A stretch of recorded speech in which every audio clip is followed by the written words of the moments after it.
Okay, I think this is a good time to start. It's 5:02, and I'm sure more people will be joining us in the next um, few minutes or so. Um, I want to welcome everyone and thank everyone for joining us today. My name is Suzanne Adeli. I'm the current president of the National Lawyers Guild and one of the co-chairs of the International Committee. Today's webinar has been organized by NLG International and the Palestine Subcommittee of the NLG.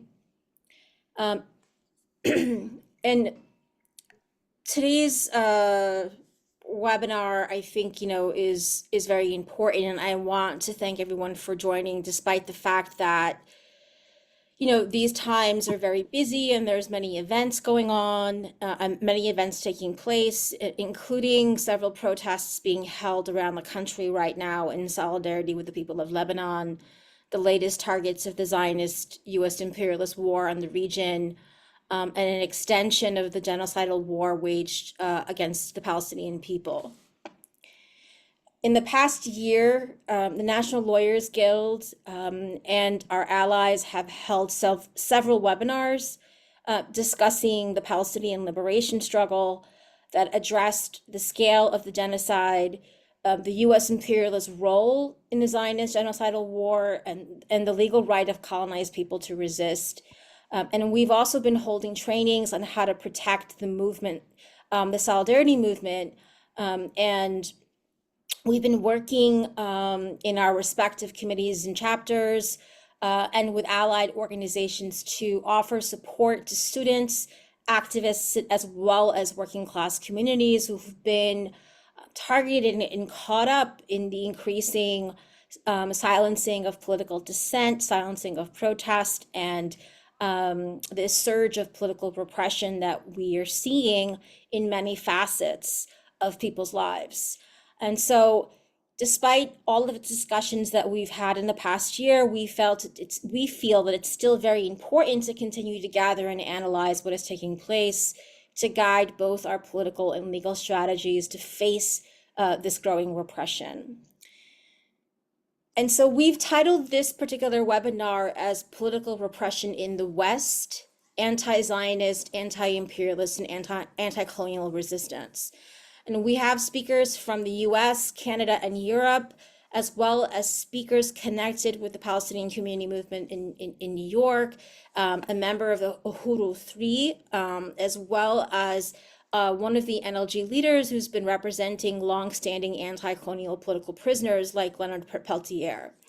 And I think the framework tells you that we're seeing the recent surges in political repression to be global, to be historical, and to be transcending the Palestinian movement itself.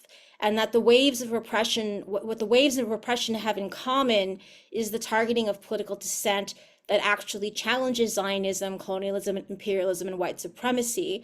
And we know, and I think, how repression is manifesting shows us the ways that this system is historically and currently intertwined.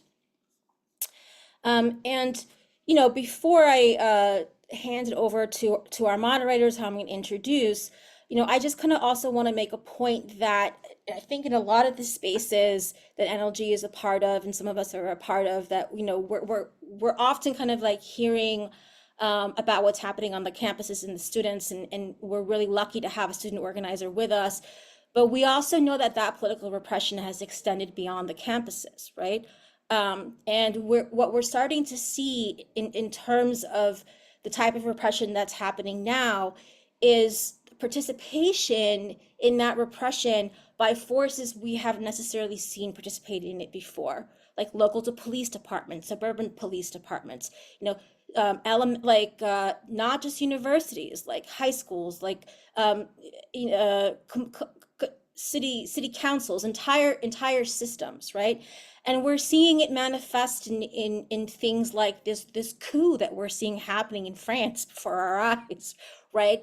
We're seeing it also happen in various sort of politically targeted stopping of activists who are coming through our airports with much more politically loaded questioning.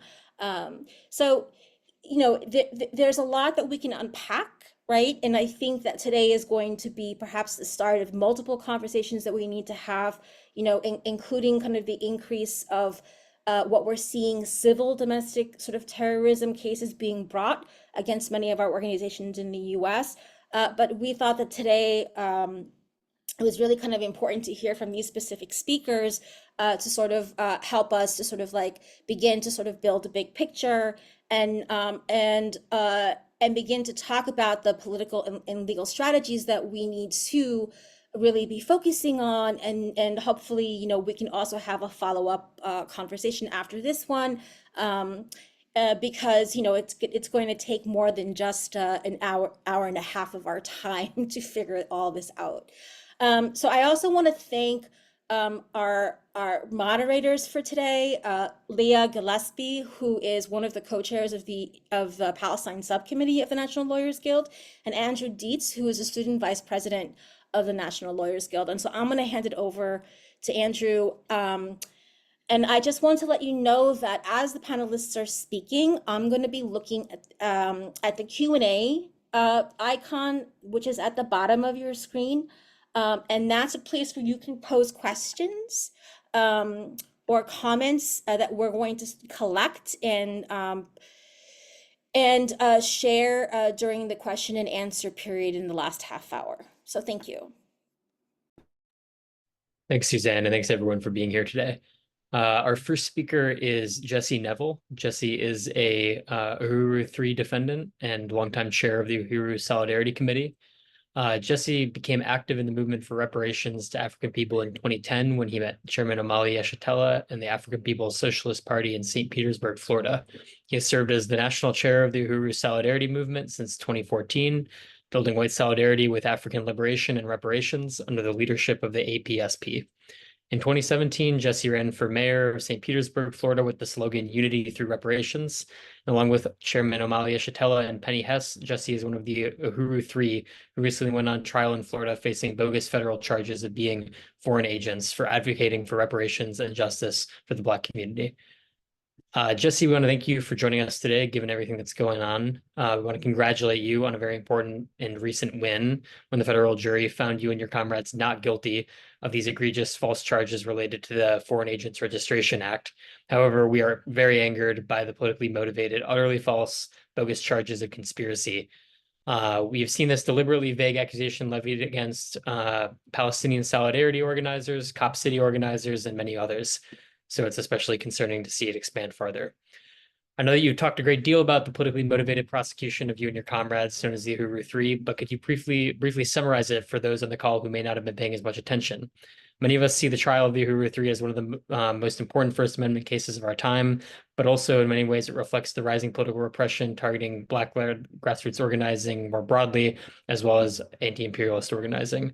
We'd love to hear more about your experience, your analysis, and what the larger radical movement needs to know to support you and maybe be ready for future cases in a similar vein. Uhuru, thank you. Thank you so much, Andrew, and Leah, and everybody who is a part of making this happen. I'm very honored to be able to participate in this incredibly important and critical discussion. And I want to thank Suzanne Adeli, Jenipher Jones, Audrey Bomsey, Jessica Nasalski, the comrades from Samidoun, from the Palestinian struggle, from the resistance on the campuses, and all of the other panelists, and all of our other friends and comrades at the National Lawyers Guild. And from the Uhuru, Hands Off Uhuru Fight Back Coalition, we express our deep appreciation to the National Lawyers Guild for your consistent stand of solidarity with the Uhuru movement and the African People's Socialist Party. And I particularly want to appreciate the Chicago chapter of the National Lawyers Guild for filing the historic and brilliant amicus brief in our case in support of our motion to dismiss the bogus charges against the Uhuru 3. Uhuru means freedom in Swahili. As Andrew stated, my name is Jesse Nevel. I'm a proud member of the African People's Solidarity Committee and the chair of our mass organization, the Uhuru Solidarity Movement, the organization of white people working under the leadership of the African People's Socialist Party and Chairman Omali Yeshitela. Our responsibility and our work is to go back into our own white communities and win other white people like ourselves to refuse to be complicit with a colonial system built on the enslavement and oppression of African people and the genocide and theft of land of the indigenous peoples of the so-called Americas. I want to begin by saying, free Palestine from the river to the sea. The Uhuru movement, in its more than 50 years of existence, has always stood in unconditional solidarity with the righteous struggle by the Palestinian people to free the land of Palestine and the people of Palestine from the illegitimate white nationalist, US-backed settler colonial state known as Israel. Victory to the Palestinian people. Victory to the people of Lebanon, who are on the front lines as we speak, engaged in righteous resistance to the intensifying onslaught of genocidal terror by the US-backed Zionist state. And free Leonard Peltier, the indigenous freedom fighter. Not one more year in the colonial dungeons. Victory to the indigenous people. As Chairman Omali Yeshitela says, from sea to shining sea, the indigenous people must be free. Omali Yeshitela, the chairman of the African People's Socialist Party, the founder and leader of the Uhuru movement, in just a couple of weeks from today, will be 83 years old. The chairman came of age during a period of revolutionary revolt throughout the world. He became a leader in the Student Nonviolent Coordinating Committee in the 1960s and went on to co-found the African People's Socialist Party in 1972.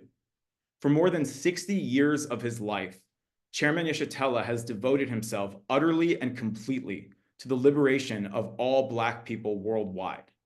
He has made it his life's work to rebuild the Black Revolution of the 1960s, to make reparations a household word, and to build an international movement to liberate and unify Africa and African people everywhere. It has been the chairman's understanding throughout his political life that the struggle by African people is not against racism, the ideas in the heads of their white oppressors, but against colonialism, a parasitic mode of production built on slavery, genocide, and the forcible dehumanization of African people for the enrichment of the colonizer. It is the chairman's contention that when African people have power, self-government, and self-determination, the racist ideas of a white person will become irrelevant. This is the essence of Chairman Omali Yeshitela, our leadership. Then there is Penny Hess. When Chairman Omali Yeshitela formed the Solidarity Committee in 1976 with the call for white people to take a principled stand of solidarity with the Black Revolution, Penny Hess was there to answer the call, and she is still there. She has embodied this stand of white solidarity with Black power for nearly 50 years as the chair of the African People's Solidarity Committee. She has written books, including Overturning the Culture of Violence, coordinated annual walks against genocide, and toured the world to speak to Europeans and North Americans about our responsibility and interests in joining the human family through reparations. Chairman Omali Yeshitela, Penny Hess, and myself are known as the Uhuru Three. Just a matter of weeks ago, in a federal court in Tampa, Florida, the Uhuru Three were on trial, facing up to 15 years in federal prison on bogus charges that we had acted as, quote, secret illegal agents of the Russian government in a criminal conspiracy to sow discord in the United States. The trial took place over a year after we were indicted by a federal grand jury of allegedly violating 2 federal felony statutes, conspiracy to commit an offense against the United States government and operating under the direction or control of a foreign government without notifying the Attorney General's office. The indictment itself came 9 months after the FBI violently and militarily raided 7 homes and offices of the Uhuru movement in Missouri and in Florida on July 29th, 2022. They used battering rams, flashbang grenades, assault rifles, drones, armored vehicles, and more to raid those properties, including the home of Chairman Omali and his wife and another incredible leader in the African People's Socialist Party, Deputy Chair Ona Zanea-Shatella, who were handcuffed at gunpoint. Because of the courageous leadership of the chairman, because of the incredible mass movement for anti-colonial free speech, of which the National Lawyers Guild has been an important contributor, because of our brilliant lawyers, Adi Griffin, Mutaki Akbar, Leonard Goodman, Tom Inskeep, and Angela Rainey, I am proud to say that the US government's desperate, vicious political attack on African people and on the Uhuru movement turned out to be a massive failure for them. I want to quote to you now from the official statement issued by Chairman Omali Yeshitela following the verdict in our trial that came down on September 12th, just 12 days ago from today. Quote, on September 12th, 2024, a jury in the federal courthouse in Tampa, Florida, repudiated the more serious charge of the US government's frame-up of the Uhuru 3 by finding myself, along with Penny Hess and Jesse Nevel, not guilty of being agents of the Russian government. The prosecutors unleashed a barrage of lies and distortions of the law, along with deliberately confusing jury instructions to mislead the jury into returning an inconsistent verdict, convicting us on the lesser charge of conspiracy to commit an offense against the United States, which we intend to appeal and are confident we will win. But more importantly, the jury's not guilty verdict on the Russian agents charge means that the jurors agreed with the legitimacy of our efforts to advocate for the liberation of Africa and African people. The jury rejected the bogus charge that African people require leadership from Russians or groups characterized as white to define and lead their struggle to end domestic colonialism. The US government did not intend to lose this case on the charge that the Uhuru movement was working for the Russians. Their political goal was to use the foreign agent charge to deny the legitimacy of the Black liberation movement when it criticizes the United States government for its treatment of African people. Their charge that the Uhuru movement were foreign agents was meant to mute the significance of our criticisms of the killings of Black men and women by police, the mass incarceration of African people, gentrification, and other forms of colonial terror by saying it was the Russians who told us to say it. And continuing with the chairman's words, this was a political trial. The colonial state's goal was bigger than simply convicting the chairman and putting him in prison. Their failed efforts to convince a jury that we are foreign agents was part of a larger political goal to forever discredit speech by Black people and other colonized peoples against our oppression at the hands of the US government. The US government expended a tremendous amount of resources, at least tens of millions of dollars, and hundreds of FBI agents and other government personnel to carry out this sham trial. They stole from our properties at least 13 terabytes of data, the equivalent of 2.5 million books worth of information. They put 14 witnesses on the stand to present their evidence, all of them FBI agents except for 2, quote, expert witnesses who admitted they knew nothing about our case and claimed they couldn't remember how much the government had paid them to testify. We defeated them without calling any witnesses to the stand. Instead, our incredible legal team used their opening and closing arguments, along with their withering cross-examination of the government's witnesses, to educate the jury about who we are and what our struggle is about. Our attorneys told the jury, Chairman Omali Yeshitela is a revolutionary who is not for sale. We showed evidence of burning spear newspapers and other political documents by the party dating back to the 1970s, illustrating that we have fought for more than 50 years for the liberation of African people. The US government lied and they lost. We told the truth and we won. So that's the quote from the chairman. And before I close by telling you what you can do to join the ongoing fight back, I would like to read to you two concise but very profound statements also by the chairman. He says, 1, law is the opinion of the ruling class.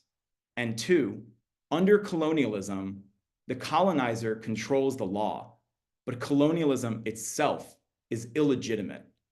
This is important to understand because what happened in the federal court in Tampa just a few weeks ago was a political trial.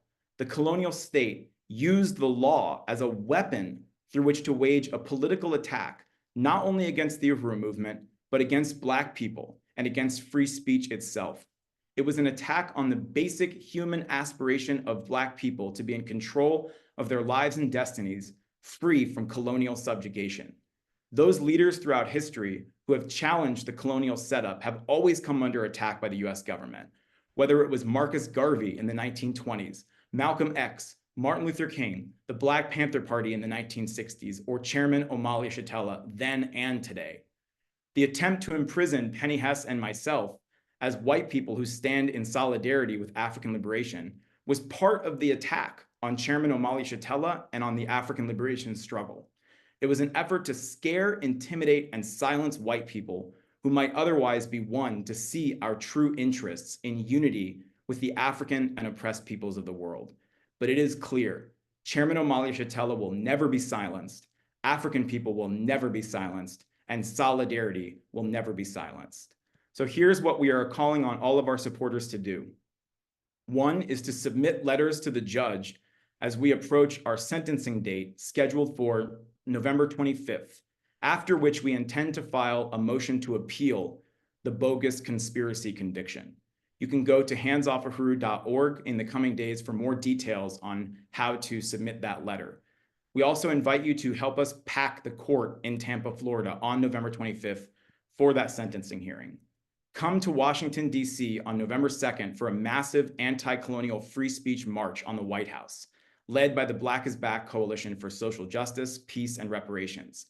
Continue to donate to the Hands Off Uhuru Legal Defense Fund at handsoffuhuru.org/donate.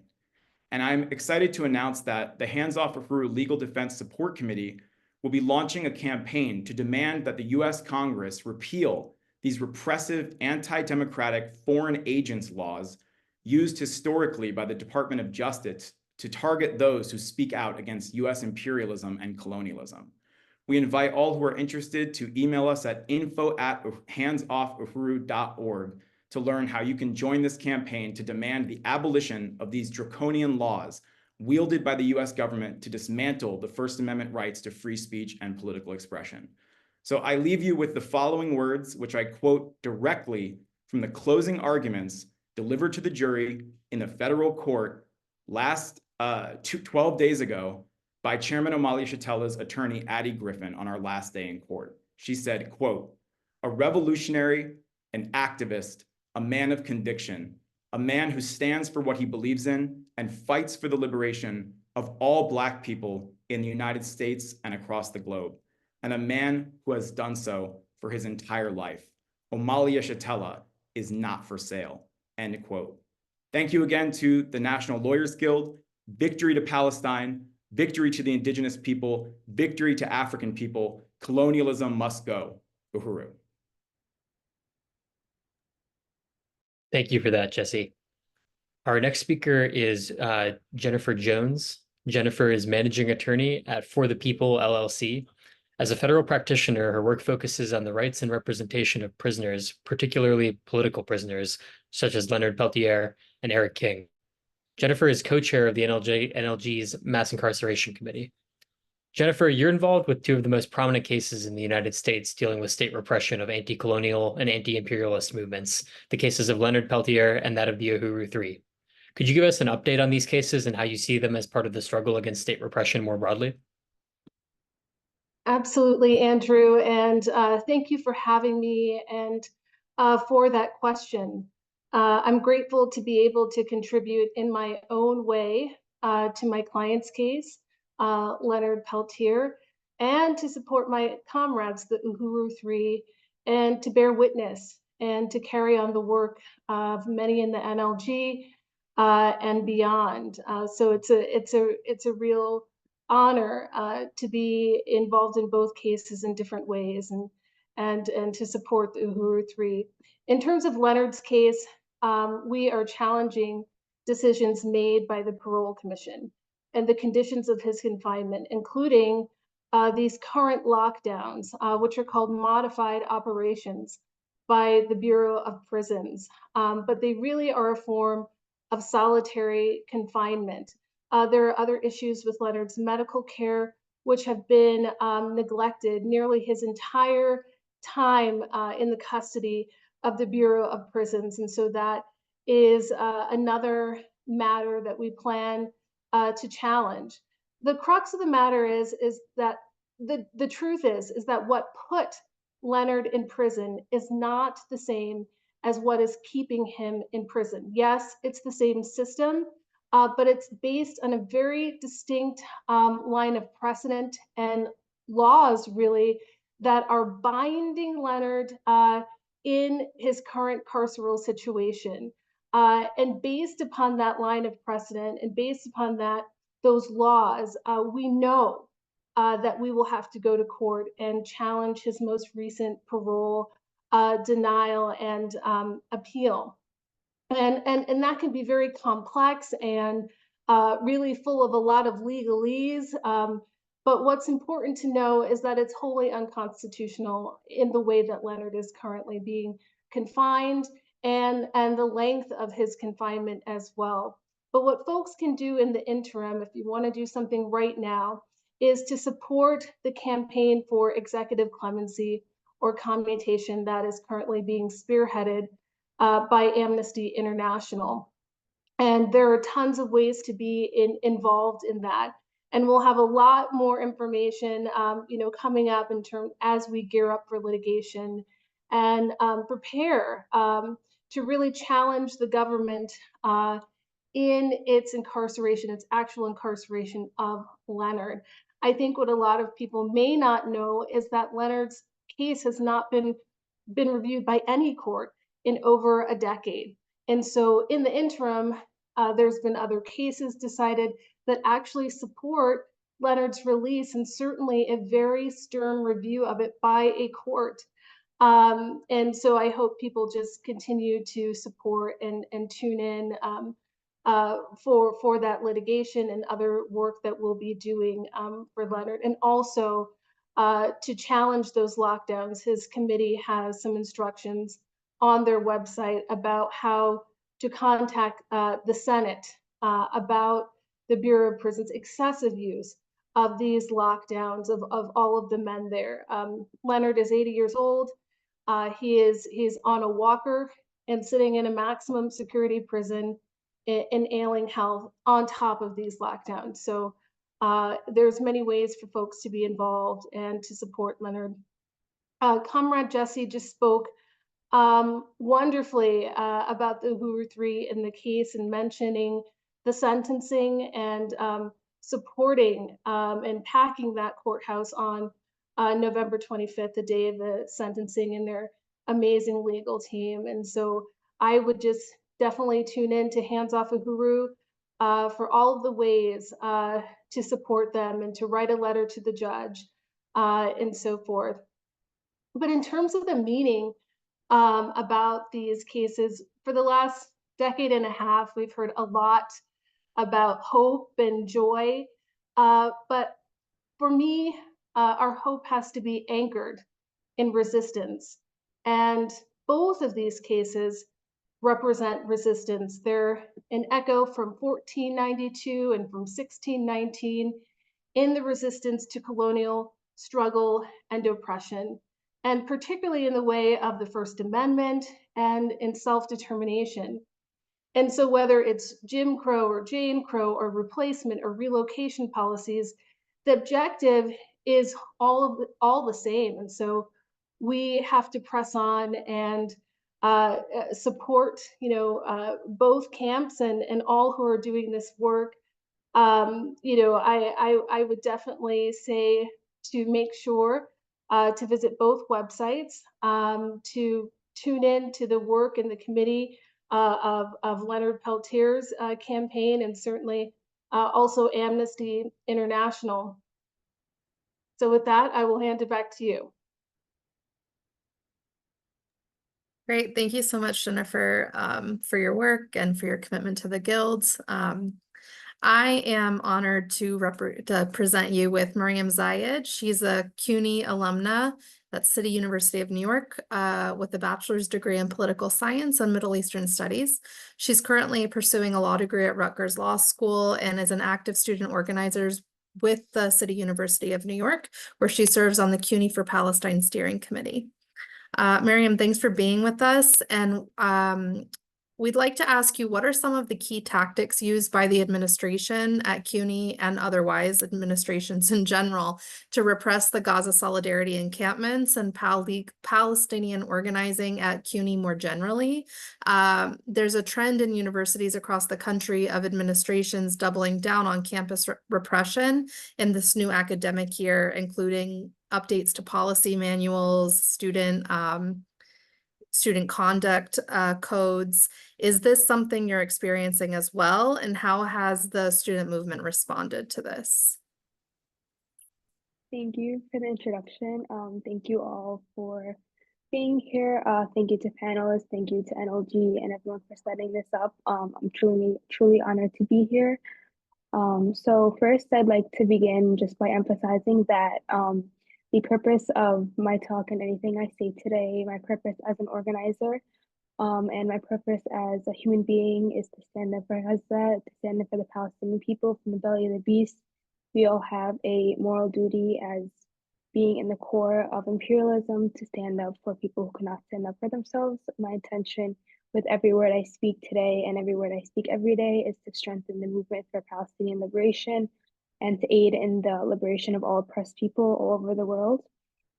So to start, I'd like to just quickly go over the student uprisings and just how the students have been viewing this what we call the student intifada. So in general, social uprisings have historically been used to fight injustice, not just in Palestine, but across the world, from anti-war movements in the imperialist core to the anti-colonial struggles of Algeria, South Africa, from Stop Cop City to the Puerto Rican independence movement, and in all anti-racist, anti-capitalist, anti-colonial struggles. So the students are taking from that. The student uprisings underway across this country have been named the Student Intifada, and we're emphasizing that the power does lie with the students. Students have always been at the forefront of organizing and anti-racist, anti-war, and Palestinian organizing. And we truly hold that this has been a moral obligation given to us. We are not only students of education, but this is our duty to continue to fight injustice while we receive an education. As far as tactics that admin have used, there has been a multitude of tactics that admin have used to repress student intifada and the student uprising currently. So to start, I'd like to introduce what the CUNY Gaza Solidarity encampment was. So CUNY is not just one school, it's multiple schools, it's a public university. So the CUNY Gaza Solidarity encampment was inspired by the student-led movement of the 1960s, which included the 1969 CUNY student protest movement, when over 200 Black and Puerto Rican students deoccupied campus buildings at CCNY and successfully shut down the campus for 17 days. So we took from this was our inspiration, the student inspiration, and hundreds of CUNY students, what they did, they established an encampment. And the students' demands were similar to other encampment demands at this time. They were to divest, boycott, and the demilitarization of the campus in solidarity with Palestinian liberation. These demands were also linked for demands for a vision of a tuition-free, open admissions, and people's CUNY, and an end to retaliation against CUNY students and workers who have been speaking against the Zionist entities' genocide of the Palestinian people. This encampment, among other encampments, was a peaceful, liberated, and liberating zone. CUNY community members came from all generations. We had students, elders, and children who came together to collectively plan for a world free of oppression. Encampment activities included history of the Puerto Rican and Black liberation struggle to the Filipino people's movements against fascist state repression and US imperialism, in addition, of course, to the Palestinian liberation movement. We also established a food pantry open to all Harlem community members, a medical tent, and a people's library named after martyr Rafat al-Hariri, the prominent Palestinian professor who was martyred by Zionist forces in Gaza last December. So while we saw working class people power and solidarity, CUNY and CCNY administration also only saw threats. So this is where the violent dismantlement and the violent repression came, among past issues as well. So the encampment was being violently dismantled by the fascist NYPD. However, the people refused to abandon the camp. This decision was inspired by the incredible steadfastness of the Palestinian people while they faced a greater violence than they did in that moment, than the students did in that moment. The students refused to concede anything, like the Palestinians who have refused to concede to anything over the past 75 years. NYPD arrests include violent injuries, include several incidents in jail where a Muslim woman's hijab was taken off. This is a recently common abuse we have seen in law enforcement across the nation. And this treatment is just reflective of the broader inhumanity of the racist and carceral system. And it's just designed to repress what's beautiful and liberatory in the interest of the ruling class. So the brutality that we saw included 22 agitators who were charged with a third-degree felony burglary. And this is in comparison to at the same time the Columbia encampment was going on. So we saw a very big disparity between the CCNY encampment and the Columbia encampment.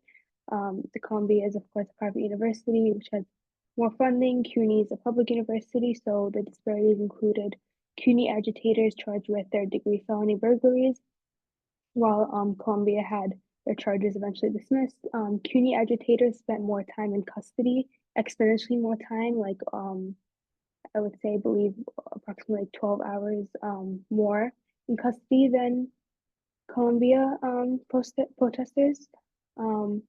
And at the same time, while this repression was going on, the CUNY Board of Trustees introduced a resolution to spend $4 million on a private security firm that would advertise to spy on the dangers of pro-Palestinian protesters and just continue the repression of students.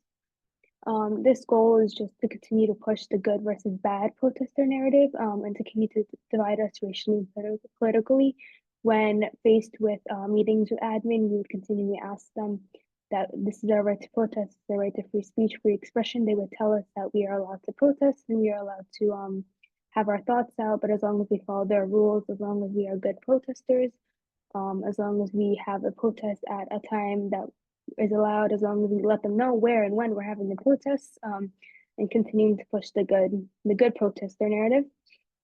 They also continue to push the outside agitator narrative, and CUNY for Palestine's overarching point on the outside agitator narrative is that we are all outside agitators. There's no one that is an outside agitator and that we are going to have on the outside. We are all here to fight against imperialism. We are all here to fight against colonialism. We are all here to fight against the oppression that we are facing. There are no outside agitators and we're all in this fight together. So while they continue to fight the outside agitator narrative, we continue to push back that there's no such thing as good and bad protesters. We are all one. So the system continues to silence dissent, and the system continues to criminalize resistance, and not just in repression, but also literally through our tax dollars. So I just want to read this quote that's directly from the last CUNY 28's press statement. So, quote, while we are fighting our charges, not only because we do not recognize the state's claim to authority over our actions, but also because we believe that challenging these charges is a necessary stand against an unjust system that seeks to silence dissent and criminalize resistance. It is hypocritical of the state to criminalize property damage at a protest while signing lucrative contracts to destroy entire communities, unquote. So I just want to emphasize the last point, that they are signing lucrative contracts to destroy entire communities. Our tax dollars are literally funding contracts to destroy entire communities and destroy entire families. Just today, there, as of like 11 a.m., I was checking, there's like 550 martyrs in Lebanon. This is our tax money going to this, and they are criminalizing any dissent that we as U.S. citizens or people who pay taxes here. They're taking our free speech and they're literally signing signing contracts to go bomb other communities, bomb entire communities and destroy other entire communities. So just on the last point to end, the fight is not just in solidarity, it's just in resisting assimilation to the colonial project. it's in not working with the system, it's fighting the system. It's making sure that there is no outside agitator, there's no good protester, there's no bad protester. We're in this together. We do not recognize the state's claim to authority over our actions. And we believe that challenging these charges and other charges is a necessary stand against this unjust system. And the student intifada will live on. Whether or not the students graduate, the next students will be trained to continue the student intifada. So, yes, thank you. Thank you so much, Miriam. And just to that point, I'm a CUNY Law alum and actually came as an alumni to the student encampment at CCNY. So as an alumnus, I want to thank you for your work, but also just to say, yes, the work always continues regardless of graduation. Thank you so much for being with us today. Next, I want to introduce Zaid Abdulnasser. Zaid is a refugee in Germany and a former Samidoun Palestinian Prisoner Solidarity Network member. The German chancellor called for banning the organization on December 10th, 2023, and the ban took effect after the confirmation of the Ministry of Interior on February 11th, 2023. I think the dates are a little bit messed up here, but you get it. His refugee status and residency were revoked, house was raided, and he is facing deportation for his political engagement in Samidoun and for Palestinian liberation.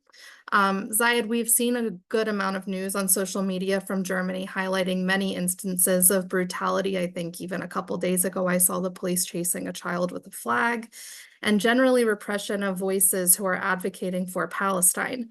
Can you address that as well as what rise in repression is occurring in other European countries? What's driving it? What impact is it having? And how is it being confronted? So first of all, thank you so much. And thank you also for the National Lawyers Guild.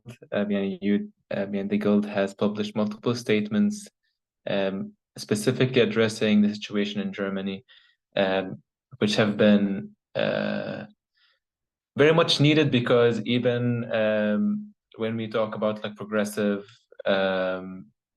anti-repression like bodies in Germany, their positions on repression when it comes to Palestine is not always as we would expect it.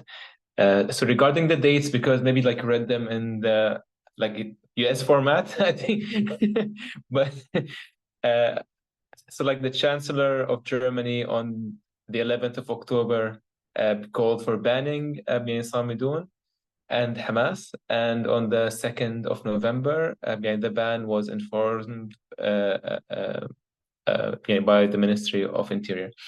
So like repression in Germany, I think like many have been following the news, the videos, even Amnesty is calling for an investigation on police violence by the German police against unarmed protesters. It did come to the level where Amnesty International is having to say something. And I mean, it is of course clear that the US is the #1 supporter of Israel, like when it comes to like military support, intelligence, economical support, etc. But I think like this is only because Germany is not as strong as the US. So when we look at the interior and the internal politics of Germany, it is much more aligned in support of the occupation, that speaking up like for Palestine is seen as some sort of courageous act. Like the politics is aligned, the business is aligned, the media is completely 100% aligned. Even so-called leftist media is aligned. Even so-called leftist parties are aligned. All institutions of the state, and even supposedly like non-state actors, are aligned in support of the occupation from day one. Like now we do hear slowly some voices, some independent voices speaking about maybe stopping the genocide, etc., but supporting Palestine is of course off the table.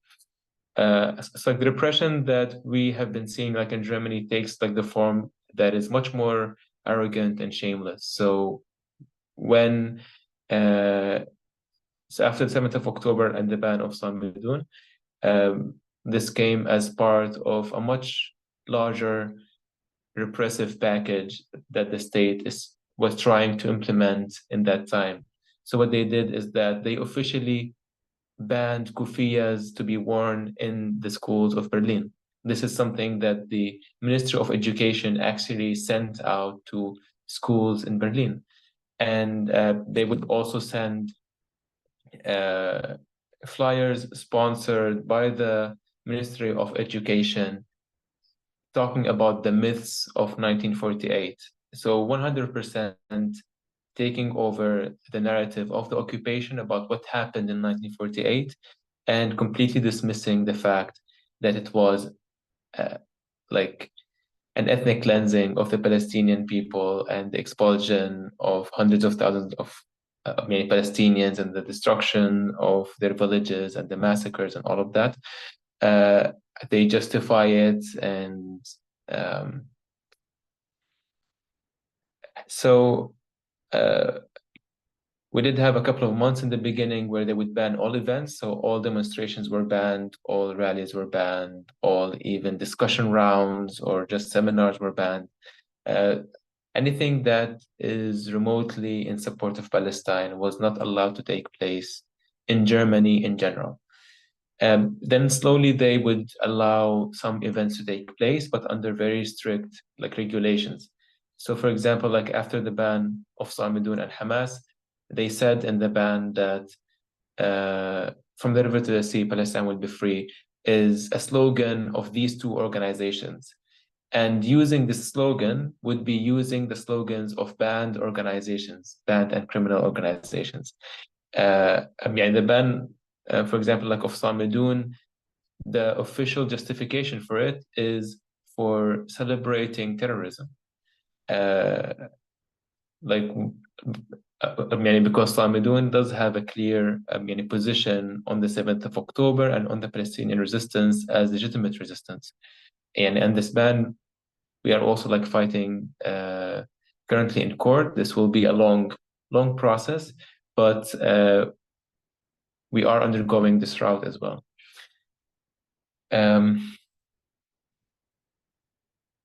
I do think maybe what I want to spend most of my input on is very specifically the weaponization of residency law and refugee law and naturalization law as a repressive tool. We did have multiple cases where, for example, the German state would issue a political ban against non-Germans, disallowing them from taking part in any kind of political events. And such a political ban I was issued with during the there was a Palestine Congress, it was called, that is supposed to happen in Berlin, and this Palestine Congress was banned by the German state, and at the same time I was issued a political ban disallowing me from attending the conference, speaking with people who are speaking at the conference, speaking with people who are attending the conference, and hosting or being in the same constellation with anyone who organized the conference, took part in the conference, or was supposed to speak at the conference. So this is, for example, something that they can apply only to non-Germans. But the targeting, of course, gets more barbaric the second you move from non-Germans to refugees, where there have been multiple cases where they are undergoing the process of revoking the refugee status of people because of their position on Palestine or being active for Palestine. So even there has been cases where people would be just attending demonstrations. They wouldn't be even organized in any kind of organization. They would only be attending demonstrations, And due to that, due to being caught in a demonstration, they would be sent a letter home saying that we are re-examining your refugee status, and we will start the process of revoking your refugee status. And this is something that happened with me, and my refugee status was revoked, actually. And the reasoning that they're saying is because I was a member of Samidoun, which was a legal organization taking part in like the political discourse in Germany. And this was used as the reasoning for revoking my refugee status and starting with a deportation process against me. And like this is always also the steps that they take. So first, like they try to revoke your refugee status, and then if it works, then they would start with the deportation case. Like with my case, it was both at the same time, because for them, like Samidoun, like was something that they wanted to really shut down as soon as they could. And so also like lately they have been passing laws regarding the naturalization law. So to become a German citizen, you would have to recognize the right of Israel to exist. This is something that they have already passed in a state, like in one of the 16 states of Germany. And then the federal government passed a new naturalization test. And in this test, they had additional questions about the right of Israel to exist. So now in all over Germany, anyone who wants to become a German citizen, they would have to take this test. And to pass this test, you would have to answer the questions correctly, of course. And to answer them correctly, you need to recognize the right of Israel to exist, for example.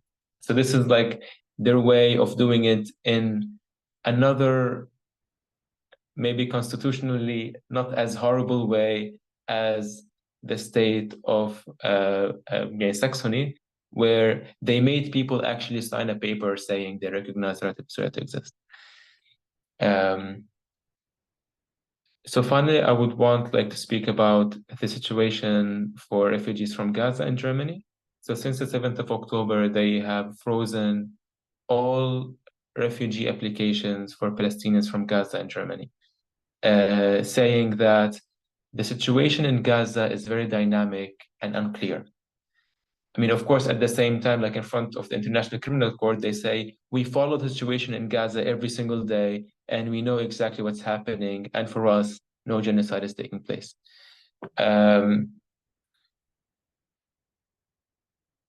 So even before like the 7th of October, Palestinians from Gaza were never systematically granted a refugee status. It was always, sometimes it works, sometimes it doesn't work.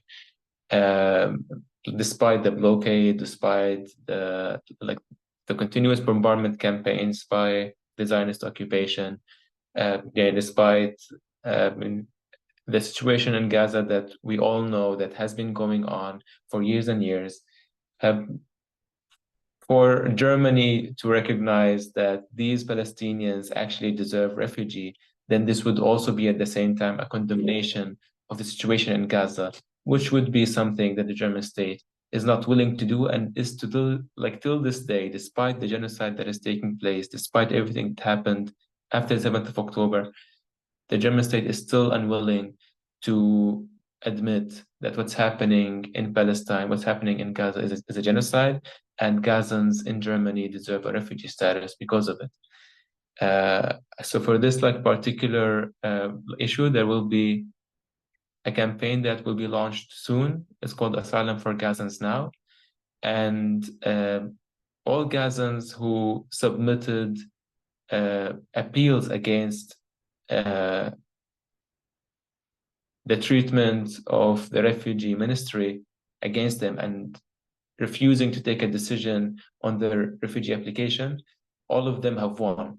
So what the campaign is actually trying to do, it has organized lawyers that will be willing to to take on the cases of Palestinians from Gaza, and they will be appealing these decisions in mass. And we do believe that it will be successful in court. The second that the court has to decide, do these people have the right to refugee status or not?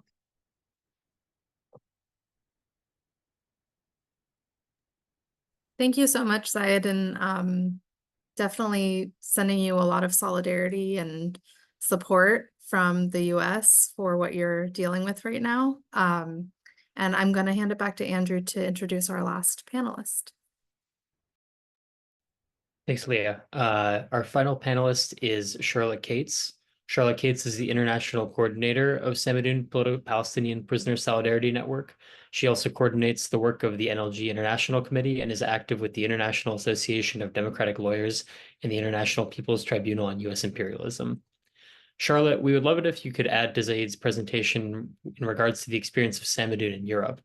Yet, we're mainly interested in hearing about your experience in Canada. Can you describe what happened when the Canadian police approached you last spring, the subsequent charges? Why do you think they were targeting you? What does your case tell us about the current reality of political repression? And what is the status of your case, and what can we do to support you? Well, thank you so much. And thanks to the NLG for inviting me to be part of this panel. And of course, to all of the fellow speakers who have been part of this discussion. It's great and wonderful to be here with all of you in our collective struggle fighting against imperialism, Zionism, and colonialism, and standing together against these various forms of repression. Because one of the things that I think has come through in all of the presentations so far, and it's really essential to talking about all of the cases that we've been discussing today, whether that's the attacks on students as part of the student intifada, attacks of community members as part of the student intifada, the attacks on the Uhuru 3 and on the Black Liberation Movement, the attacks on Leonard Peltier and the Indigenous Liberation Movement, and the attacks on Samidoun and the Palestine Liberation and Solidarity Movement more broadly, is that we constantly face an attempt to separate and divide us from one another. And to segment out the movement into forms of acceptable advocacy for Palestine and unacceptable advocacy for Palestine. And so this is very much like this attempt to create a division between so-called students and outside agitators, or what we've seen in Germany to create a division between extremists and moderates. But what we've seen in practice, right, is that what's initially kind of promulgated as some kind of anti-extremist approach, in order for people to not speak up against it and not mobilize against it and allow the repression to happen, then later gets applied to the entire movement as a whole across the board. And so we've certainly seen this happen in Germany. We see it happen in the United States. We see it happen everywhere. And so whether it's from a place of political principle or whether it's from a place of pure pragmatism, it's very important that we kind of all practice the politics that, I do want to salute NLG movement lawyers for consistently doing this, that we need to stand together against all of the attacks on our movement and not allow people to be separated out, singled out, ostracized, demonized, labeled terrorists, extremists, or outside agitators, because the second that we do that, we are conceding ground to the state, we are conceding ground to the enemy, we are conceding ground to Zionism and imperialism, and something we can never allow ourselves to do. And so it's so important that we build that basis of unity as a united front to confront our enemies, rather than allow our enemies to define what our movement can and should be. So it's in that context that we see this repression that's taking place, for example, across Europe.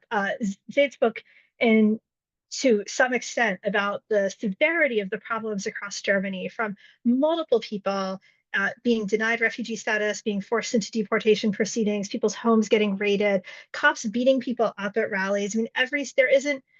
There isn't a week that passes in Germany without some scene of cops violently beating and throwing people into walls and into the ground in Berlin. And it's one thing that's, I think, also just important to note in passing, is that Germany, and Berlin in particular, has the largest Palestinian diaspora in Europe. So when we're talking about this kind of targeting, this is not just targeting activists as part of a group. This is targeting a huge Palestinian and Arab community. And it is actually extremely concerning and worrying when we look at the history of fascism in Germany, and we look at the ways in which Palestinians, Arabs, and Muslims in particular are being explicitly demonized, persecuted, and subjected to specialized laws and repression in Germany today. But of course, it's not limited to Germany. In France, there are hundreds of people currently being interrogated by police, investigated by police, or have open cases for so-called apology for terrorism. And what apology for terrorism means in this context, unfortunately, does not mean calling for the French state to continue its funding and support for the Zionist regime and its genocide against the Palestinian people and its assaults on Lebanon. What this means can be as little as simply saying that Palestinians have the right to resist, and I support that, and that right is heroic, and that right is just. I mean, this is a principle of international law, not even just an opinion. And yet this is what's being criminalized as a form of apology for terrorism. And there are literally hundreds of cases. There are people serving 6 to 12 months in jail for things like writing graffiti that says "Viva la Hamas" on a wall that's like full of political graffiti, and no one has ever been prosecuted for it. And people are like going to prison for months and for a year for these kinds of cases, for giving a speech that the French government doesn't like. It's in fact been one of the justifications that Macron has used for his kind of constitutional coup that's happening in France right now, to not hand over the prime ministership and the ability to form a government to the left coalition that won, because LFI, the leading party in the left coalition, has a clear position on Palestine. I mean, it might not be the same as our position, but it's at least a position to stop this genocide and to bring an end to the extreme levels of Zionist violence and attack against the Palestinian and Lebanese people. And that's one reason why openly Macron is justifying this kind of repression. Now, I should say in Germany, it's not just Samidoun and Hamas that were banned. We've seen Palestine Solidarity Duisburg, a solidarity campaign in one town in Western Germany, has been hit with the ban. The Islamic Center of Hamburg has been banned and has been accused of being a front for the Iranian regime. And the imam of this Islamic Center is being deported. And there have been hundreds and hundreds and hundreds of raids of homes of Palestinian and Lebanese activists and elders in the community to both intensify the level of fear that people face, as well as to disrupt and prevent organizing from taking place and prevent people from coming together and coalescing. Now, when it comes to Samidoun in particular, we always note that, as a Palestinian prisoner solidarity organization, we see attacks on Samidoun. For example, we were labeled in 2021 as a terrorist organization by the Zionist entity. The ban in Germany, the repression in France, the investigations and repression that some comrades are experiencing in Spain, repression that's happening in various other countries, that this is part and parcel of the attack on the Palestinian prisoners themselves. Because when we say, why does the Zionist regime lock up thousands of Palestinians behind bars, subject them to isolation, subject them to solitary confinement, subject them to the most severe forms of torture and abuse, some of which we have seen recently leaked from the Sde Teman prison camp, where, I can say that there are 10,000 Palestinian prisoners in Israeli jails, but that doesn't include thousands of unacknowledged and unnamed detainees who have been kidnapped from Gaza by the Zionist regime. Why do they do this? Because they view imprisonment in much the same way we see imprisonment used in the United States, in Canada, and other colonial regimes, as a weapon against colonized people, as a weapon against the resistance of the oppressed, and as a mechanism to try to destroy and undermine the people's resistance by targeting their leaders, targeting organizers, keeping them behind bars, and isolating them from their people and their community.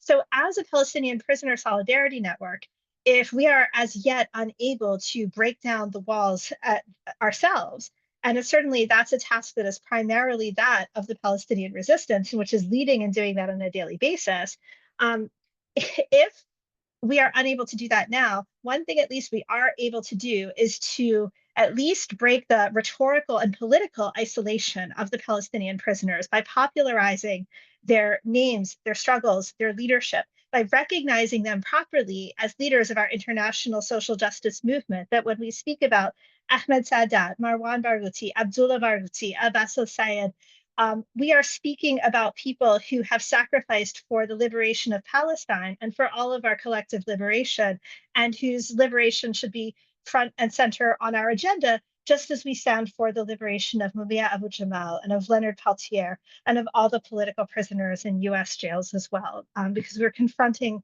a common form of repression that is used by imperialist powers and colonial powers in order to subjugate resistance. So when we see the targeting of Samidoun, this is intended as an attack not just on us as activists, but on the Palestinian prisoners movement, because we aim to build a bridge between the prisoners movement and the movement for the liberation of Palestine everywhere, both in, among Palestinians and Arabs in exile and diaspora, and also among the Solidarity movement and among the broader social justice movement and community of those struggling for justice and liberation. I know I've been speaking for a bit already, but just to say about my own case, I am currently under conditions in Vancouver, where I live. I cannot attend protests. I cannot attend demonstrations. I cannot even attend public events, whether they're about Palestine or whether they're about any other political cause, because I'm under conditions. I'm released with an undertaking because I'm being investigated by the Vancouver Police Department for potential hate speech charges of public incitement to hatred and willful inducement of hatred, willful promotion of hatred, sorry. For one thing, for giving speeches at the demonstrations for Palestine, and specifically for a speech that I gave on April 26th of this year, in which I said, long live October 7th, and in which I said that Hamas, the Popular Front for the Liberation of Palestine, the Palestinian Islamic Jihad, and Hezbollah are not terrorist organizations. They are heroes, they are freedom fighters, and they are those who are leading the struggle for humanity today. What we instantly saw was that Zionist organizations launched a campaign online to demand that there was some form of charges for saying this in public. And even though, frankly, we have speakers saluting the armed resistance in Palestine, not just since the 7th of October, but before the 7th of October as well, because it is the resistance and it is the armed resistance in Palestine, in Lebanon, in Yemen, throughout the region that is leading the struggle for the liberation of Palestine, is leading the struggle against genocide, are the only forces that are taking up their responsibilities under the Genocide Convention to bring an end to a genocidal war that is being carried out right now as we speak, and are leading that struggle in defense of humanity.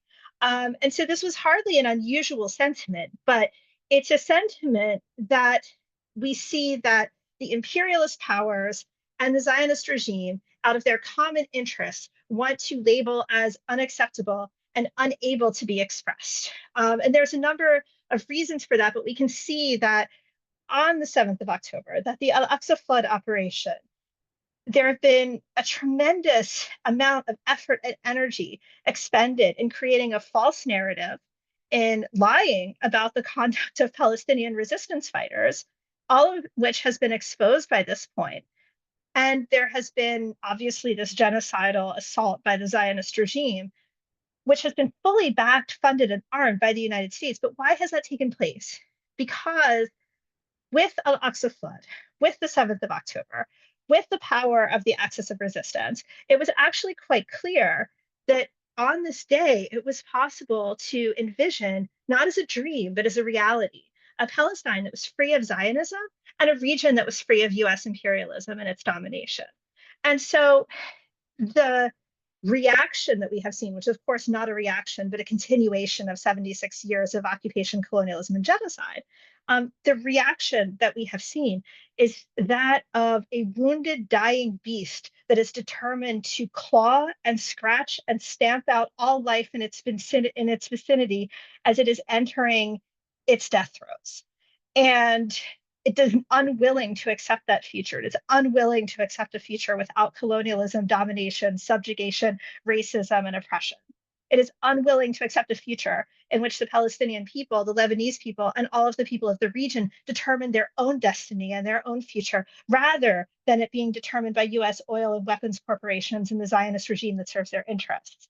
And so therefore, specifically attempting to block the formation of solidarity in a meaningful way between the movement outside and the resistance that is leading and organizing the struggle against genocide right now is a key priority for all of the imperialist powers. And so therefore, we had the premier of British Columbia say that Long Live October 7th was the most hateful thing he'd ever heard.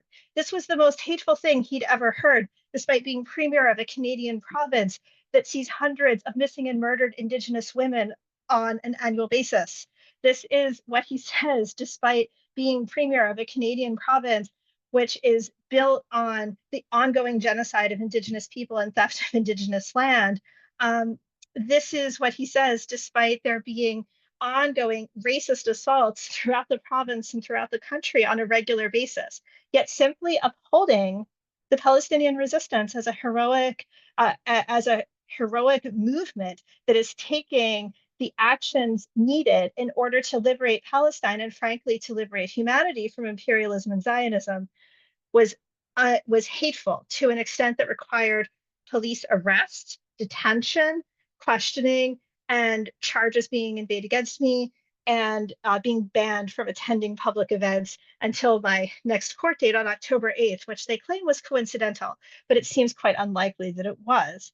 And so my case, why was I targeted? They definitely are targeting Samidoun as an organization. It's an example that they don't want to see repeated. But the fact is, the Palestinian resistance and its legitimacy is more popular and widely recognized than ever before across all organizations and movements. Everywhere around the world, the red triangle, the upside down red triangle, is a symbol that people have the ability to fight back and defeat imperialism and Zionism, that it is possible for the underdog to win, to prevail, and to destroy those who attempt to take the land, the future, and the rights of the people with bombs and missiles and weaponry provided by US taxpayers. And so they want to set an example. But you know what? They failed to set an example, because the fact is that week after week, people have gone and spoken about the resistance, and people have gone and spoken and said, long live October 7th. Because yes, we do say long live October 7th. Not because we want to see the genocide continue, but because we do look for the victory of the resistance. And because no matter how much they want to erase our memories of the victorious day of October 7th through the horrors of bombing and blood and destruction that they have visited upon the Palestinian people, that they are currently visiting upon the Lebanese people for the past 11 months, they will be unable to do so, just like they've been unable to destroy their resistance through their decades of assassinations, imprisonment, and genocide.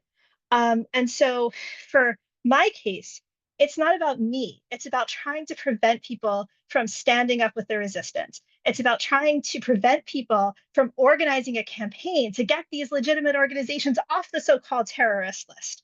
There's no reason why Canada, the United States, Britain, the European Union, et cetera, should be listing the organizations that are actually upholding international law and the Genocide Convention, the organizations that are carrying out their legitimate right under international law, the colonized people, to resist until they win their national liberation, such as Hamas, Hezbollah, Palestinian Islamic Jihad, the Popular Front for the Liberation of Palestine, and all of the liberation organizations that are so listed, the Al-Aqsa Martyrs Brigades in many places. There are others. There's no reason why these organizations should be listed as terrorist organizations. And we should all be organizing on an ongoing basis to get these orgs off the list and to get rid of the list altogether. Because the purveyors of terror in the world today are the United States, Israel, Germany, Britain, France, Canada, and their partners in imperialism. And it is these movements, forces, and nations that are standing up to bring that terror to an end. So the way we fight back against repression, the way we defend cases like mine, is by advancing the movement to support the resistance, to liberate the Palestinian prisoners, to liberate Palestine from the river to the sea, and to get resistance organizations off the so-called terror list of the imperialist powers.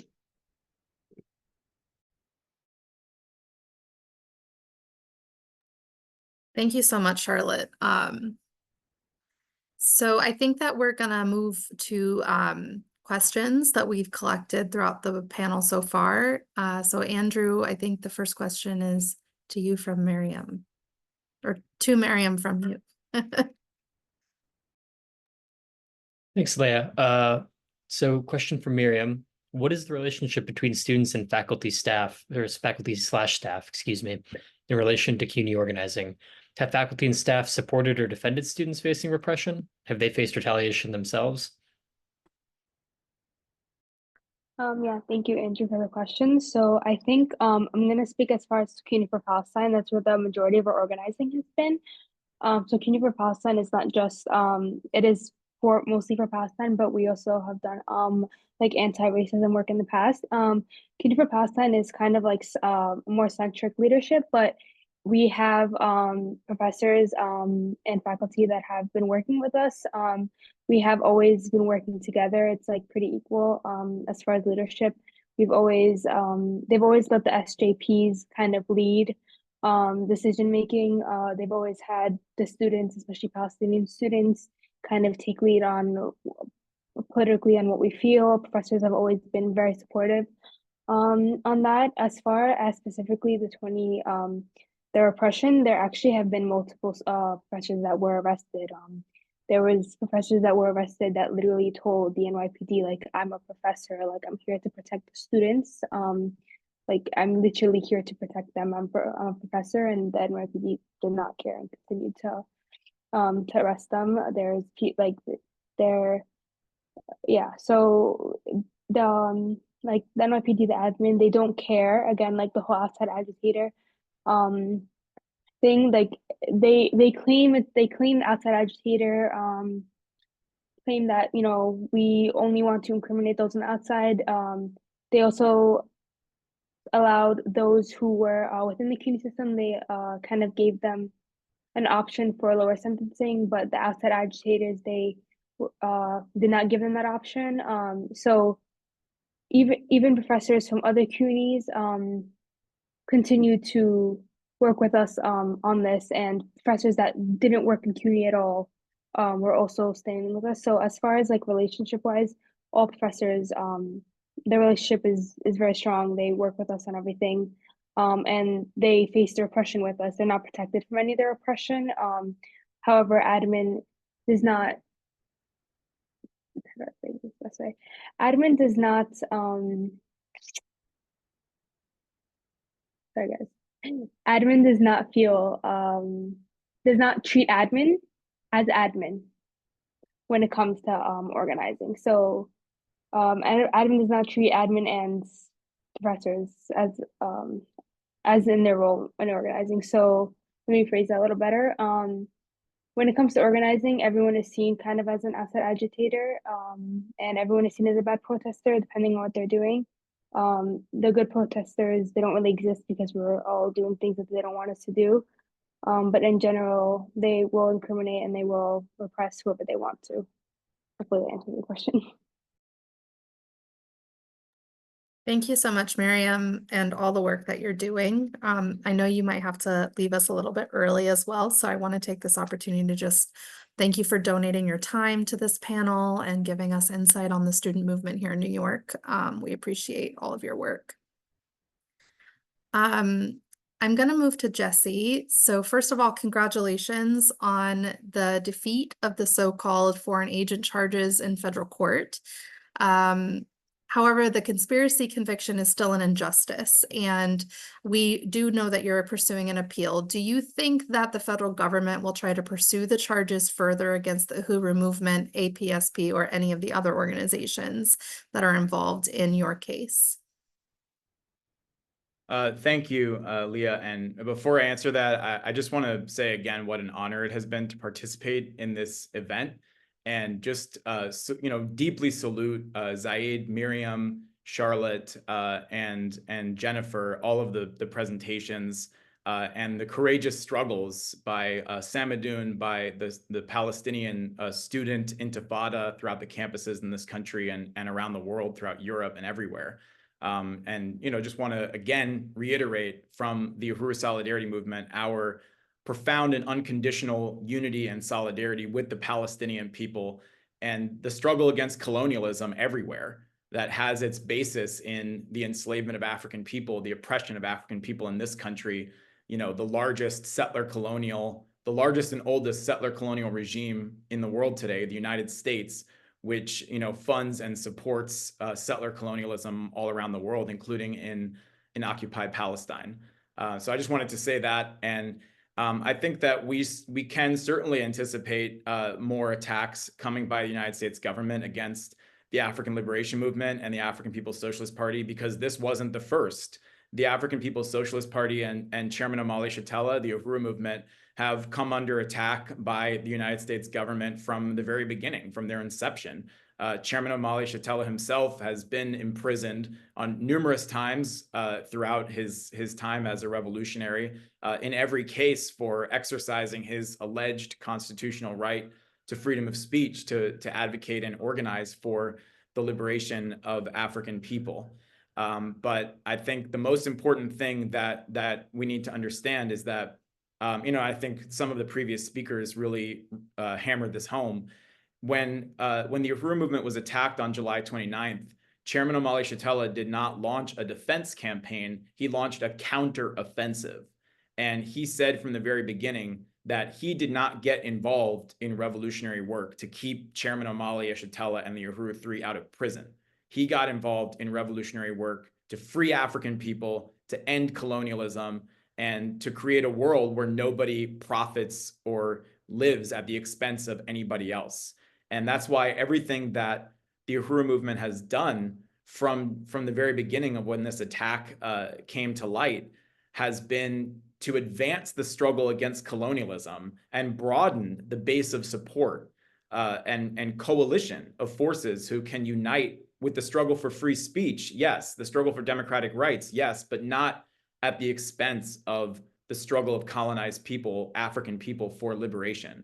And that's why it has been characterized as an anti-colonial free speech movement, because the right of colonized and oppressed peoples to speak out against their conditions is the foundation of the right of anybody to have freedom of speech and political expression.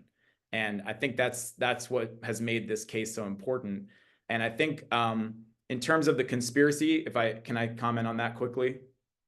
Okay.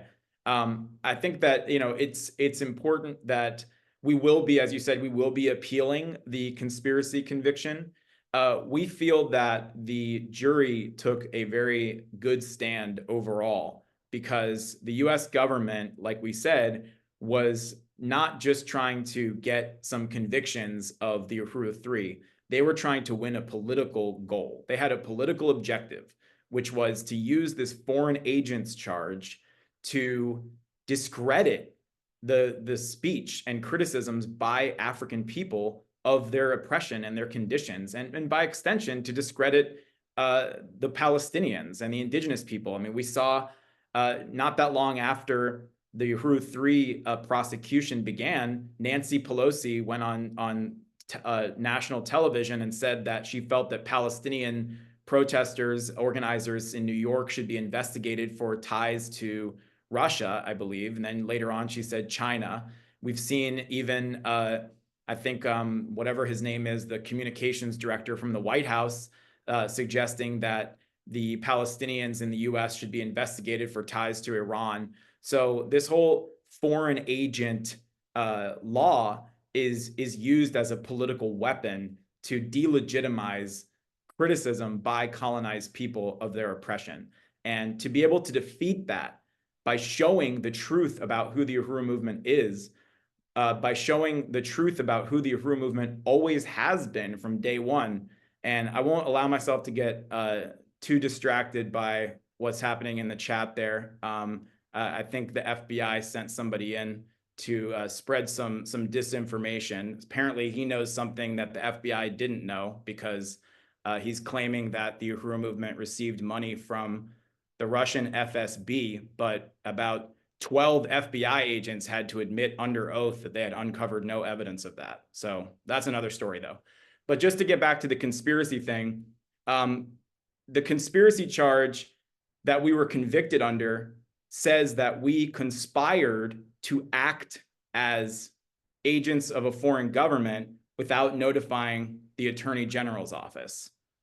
The charge that we were found not guilty of is acting as foreign agents without notifying the Attorney General's office. So it's obviously an inconsistent and incoherent verdict that we conspired for 7 years to be Russian agents, but never actually got around to doing it. And, you know, it's, I think we feel the result of a lot of deliberate confusion created by the prosecutors, especially in their closing arguments, on the jury instructions and on the conspiracy law itself, mischaracterizing what a conspiracy is, mischaracterizing a political alliance between two organizations to forward an anti-colonial agenda as a criminal conspiracy, which left an otherwise honest jury feeling like they had no choice, even though they were totally unconvinced that the Uhuru movement was working for the Russians. They ended up, you know, delivering this you know, incorrect, inconsistent, and again, incoherent mixed verdict. So we are confident that we will overturn it through appeal. We have a very strong grounds to do that. And more importantly, that nothing is going to stop this movement from continuing to fight for the liberation of African people, for reparations, and for an end to colonialism around the world. Thank you. Great. Thank you so much, Jesse, and all the work that you're doing, and definitely encouraging everyone here to engage with the Uhuru movement and show up in solidarity with the continued efforts to get this out of the court system. I think Andrew has a question for Jenipher. Yeah, thank you, Leah, and thank you, Jesse. So Jesse spoke about the trial of the Uhuru 3 as an, oh, this is a question for Jenipher, if I didn't say, and really for everyone, though. So Jesse spoke about the trial of the Uhuru 3 as an example of a political trial. What does it mean to develop a political defense in cases like this, and how does that differ from other forms of legal defense? Well, I think that's a really good question, and I think the chairman's strategy about the counteroffensive is a really brilliant approach that should be reproduced in cases like Uhuru 3s. But I think there's, in terms of movement lawyering, I think there's an importance of creating certain degrees of pressure points. I know in Leonard's case particularly, we have international pressure points, and in all three branches of government, pressure points as well. And also tending to the narrative. Tending to the narrative is a really important thing that sometimes I think gets missed for one reason or another in cases like these, and at times we have to backtrack. And so I think it's important to get a sound and firm narrative and a defense that is dynamic and certainly consistent with their movement values and principles. So I hope that answers the question in terms of strategy without getting into any particular strategy on any one of the cases. Great, thanks so much, Jenipher. In the interest of time, because it is 6:30 now, we are going to move to a final question to pose to our panel. But we got a lot of really great questions, and so thank you so much for participating by submitting them. We really appreciate it. We are frequently being gaslit by the government actors around the globe to accept that their obviously false claims should be taken as truth, using words like self-defense and evacuation to twist our understanding of legal terminology. So to close, I'd like to ask all of our panelists for their advice on how to utilize our response to state repression and, in fact, blatant falsehoods in order to strongly uplift the political work. Especially around balancing the bureaucratic and legal processes and the bastardizations of the law that we're frequently having to participate in and defend ourselves against during periods of repression. For example, trials and litigation, the student code of conduct hearings happening on universities across the country and also the globe, human resources investigations in our workplaces, etc. Jenipher, maybe you could start. Sure. I think that once again, going back to the narrative and the language that is used is really important, and not setting the record straight, but certainly capturing that language from the beginning, because these innocuous terms are used by the other side to present a wholly different narrative, and one that is really adverse and makes its way into mainstream dialogue faster than ever before, given social media and so many of the other things that we use to communicate today. But I think political education is really actually key to combating this. And I think, again, thinking in frameworks, different frameworks, anti-colonial frameworks, and thinking about these cases is very important. Thank you. Zaid, if you could respond. So definitely, I do think that there's, for example, very good efforts that are taking place in Germany. For example, with the campaign called Palestine at the Forefront, which I'm also like a member of, where we have been organizing around the court cases of everyone who is having to go to court because of their solidarity with Palestine. And what happened is that, for example, in the last court, it was against a person who said at the demonstration from the river to the sea, Palestine will be free, and they were charged with using slogans of criminal or banned organizations referring to Hamas and Samidoun. So there was mass mobilization for this court case, and the judge was very surprised, like telling the lawyer that I didn't expect that this case is this complicated. He thought he will just sit there and then like pass through the fine or whatever, and then the person will go home. So the judge postponed the hearing, and this happened again this week for a court case against a minor who is being charged with resisting arrest. And this minor was repeatedly beaten up by cops in multiple occasions, and they are charging him with resisting arrest at a demonstration or at an event in October. And we mobilized for this court case that's supposed to be on Friday. And one day after registering the rally in front of the court decided to postpone it again.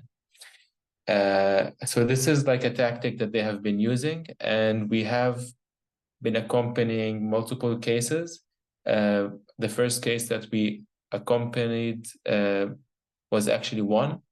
And just in general, having mass mobilizations around the courts and inside the courts is always, it makes an actual difference. And this is what the lawyers keep repeating over and over, that this is actually important work that must be done, because otherwise the courts will just continue doing what they've always been doing with no one to answer to.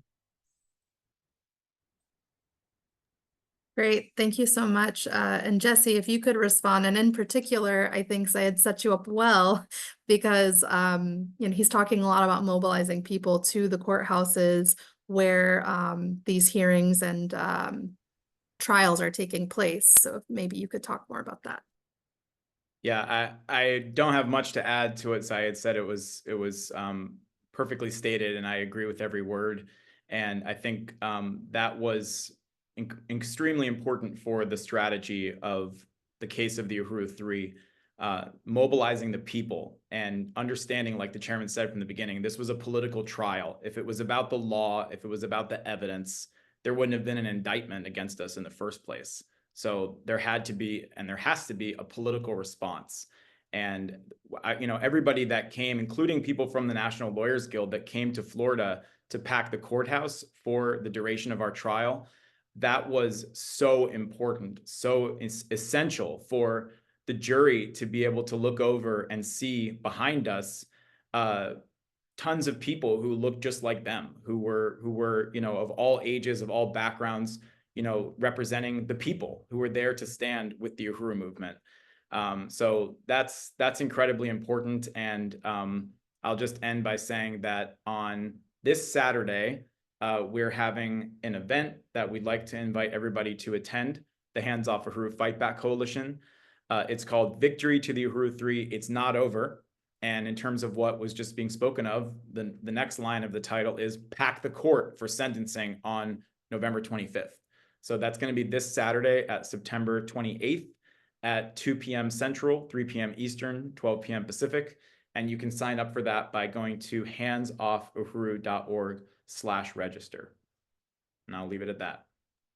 Great, thank you so much. We're going to close the event.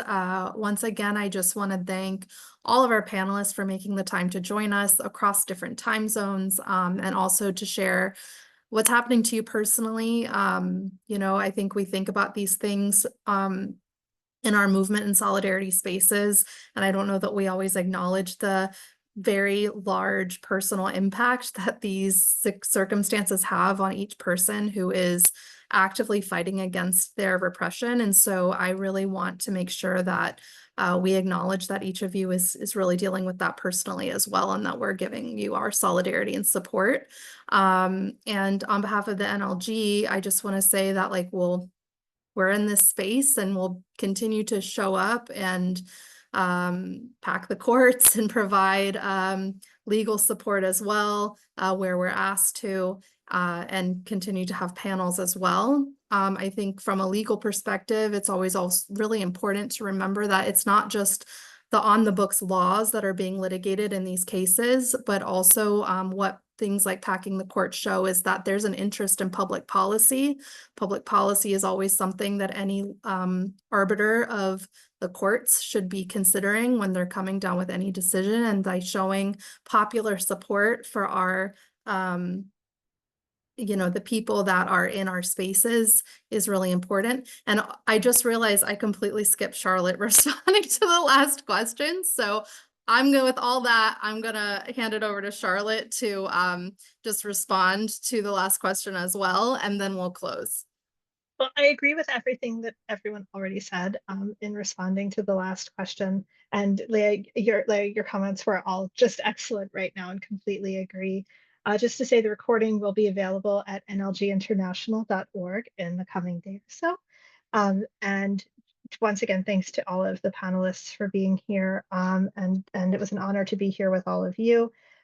When we're organizing and mobilizing together, the best thing that we can do is to make sure that we reject the characterization of good protesters and bad protesters, that we reject the characterization of extremists and moderates, and that we do everything that we can in all of our activities, at least particularly for those of us working on Palestine, to uphold and support those who are fighting for the liberation of Palestine and those who are fighting against US imperialism on the front lines. And that means standing with the Palestinian resistance, the Lebanese resistance, and all of the resistance forces. And for those of us in the legal field, sometimes law can kind of be inherently conservative. And so there's a pressure to give people advice, and that the kind of advice that we give leans toward telling people to be quieter, be more silent, be more careful. And it's meant as a form of protection. It's meant as a form of care for the movement. But when we're thinking about what does the movement need and what does the future need, well, the future needs the resistance, and it needs all of our support for it. And so ways that we can mobilize that support can include supporting any and all of these cases, but also doing everything that we can to expand that. While we see, for example, members of Congress trying to pass legislation to give an individual government official the right to strip 501c3 status from any organization that they deem as supporting terrorism, not materially, just even verbally. It's important for us to meet that kind of repression with counter movement with organizing, just as we've heard from Zaid, just as we've heard from Jessie, just as we've heard from Jenipher. And that includes fighting to get all of the resistance organizations off the so-called terror list, and doing everything that we can to stand with those who are sacrificing for the future of humanity and for Palestine. And just to say, the 7th of October is coming up. There's going to be a day of action around the world on the 5th. There's going to be people acting on the 6th. There's going to be people acting on the 7th. And that we stand together not only to march for an end to a year of genocide, but also to march for victory for the resistance and to commemorate the anniversary of what truly was a heroic anniversary and a heroic day in the history of this movement, and one that the anti-imperialist struggle will not forget and will not have erased by genocidal, murderous regimes. Thank you so much, Charlotte. Thank you for everyone coming and attending the webinar, and the rest of our panelists, Jessie, Miriam, who left us, Zaid, and Jenipher. We really appreciate your time. Good luck with all of your cases, and we're always here to support you moving forward. And anyone who wants to reach out to us, our website is nlg.org, and we look forward to seeing everyone again. Thanks so much.